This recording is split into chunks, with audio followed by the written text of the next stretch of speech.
Kathleen and I have been together for nearly 2 years, and for the most part, our relationship has been strong, supportive, loving, real.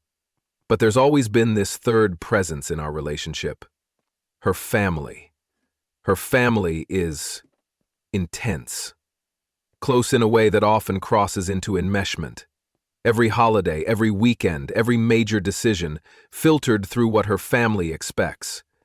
At first, I thought it was just loyalty, maybe tradition. But over time, it became clear that their love was conditional, that everything came with strings attached. The real breaking point came after Kathleen chose to spend Easter with my family instead of hers. It was the first time she'd missed a family holiday, and it wasn't a decision she made lightly. We'd been dating almost 2 years, and she wanted to meet my extended family. It seemed like a natural step, but her family saw it as a betrayal. Their response?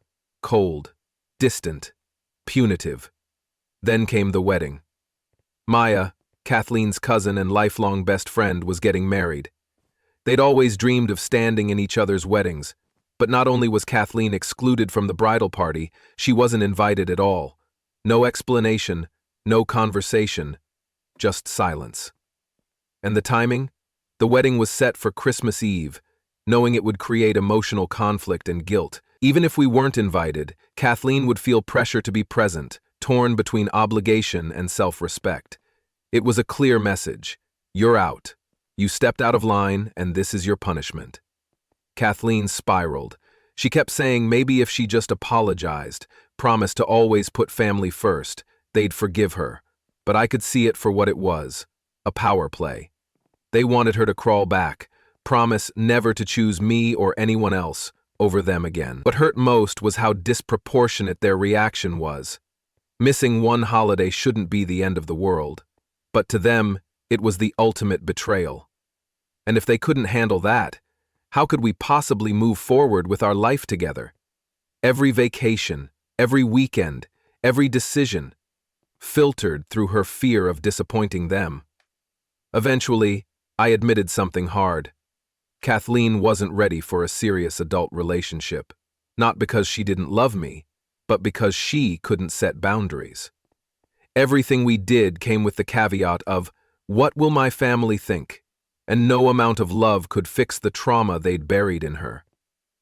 I considered ending things, not because I didn't love her, but because watching her twist herself into knots to please people who were never satisfied, it was breaking both of us. After the wedding exclusion, things hit rock bottom. Kathleen fell into a deep mental health crisis. She stopped eating, couldn't sleep, missed work. She even considered breaking up with me entirely or moving back in with her parents, anything to get back into their good graces. Her therapist stepped in, hard. She recommended a leave of absence and a few weeks of intensive therapy. At first, Kathleen resisted.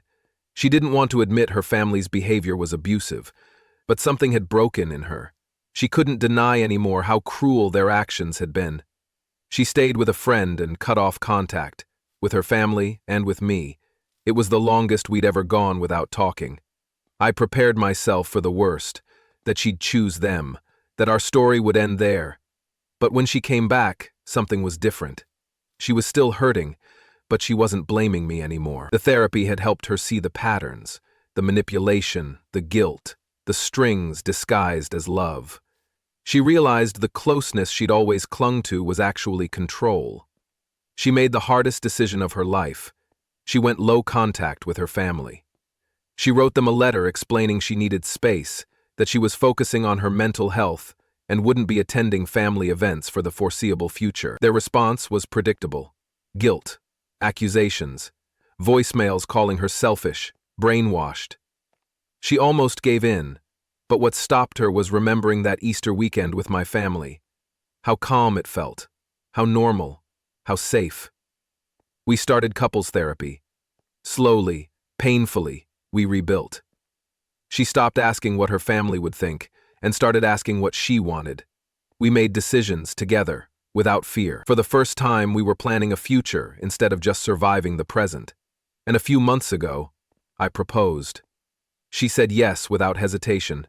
No panic, no guilt, just joy. She didn't even flinch at the idea of not inviting her family. She made the decision herself, knowing it was right, even if it hurt.